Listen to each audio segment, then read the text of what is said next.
মাজে এক ৰংমেলাৰ আয়োজন কৰিছে আৰু সমূহ বকুলবাসীক আমন্ত্ৰণ জনাইছে। শুনক শুনক শুনক।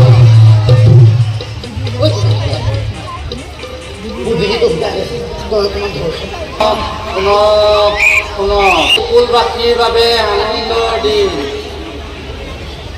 নন্দৰ গৃহত এটি পুত্ৰ সন্তানৰ জন্ম হৈছে।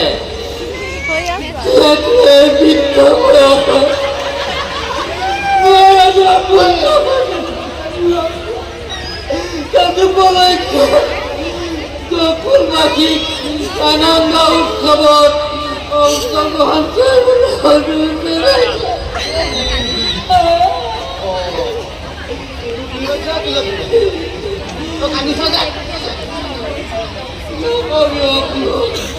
আজি পুৱাই পুৱাই মই যিটো অপমান পাইছো নহয়, কোনে অপমান কৰিলেও তুলসীকা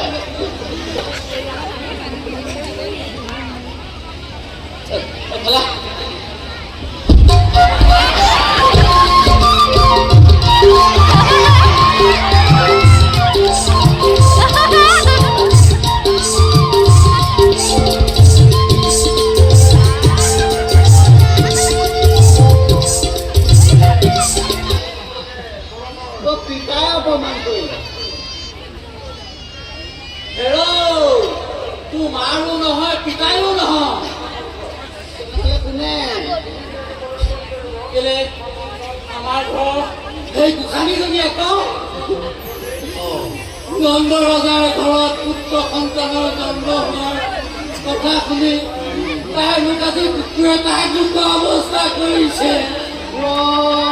কালি কেলে সেই বাৰী পাছফালৰ খালটোপা সেই এমন মাছ সিঁচি অনা নাছিলি তই বদিয়াটো মাছ দুপিচ পুৰি দিব নোৱাৰে। মগজত ওপৰ থকা মানুহবোৰৰ লগত মই কেনে তোমাৰেও নহয় পিতায়ো নহয়। কথা হ'ল তইতো মোৰ কথাটো জানই।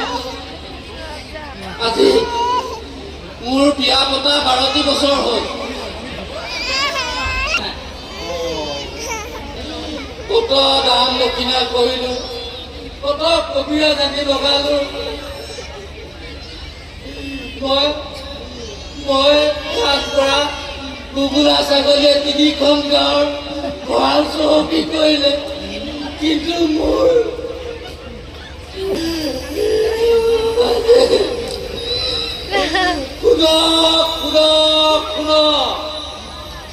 আজি বকুলবাসীৰ বাবে বিশেষ আনন্দৰ দিন।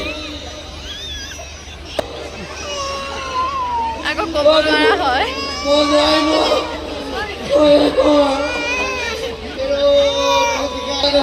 ভালকে বজাব লাগিব। বজা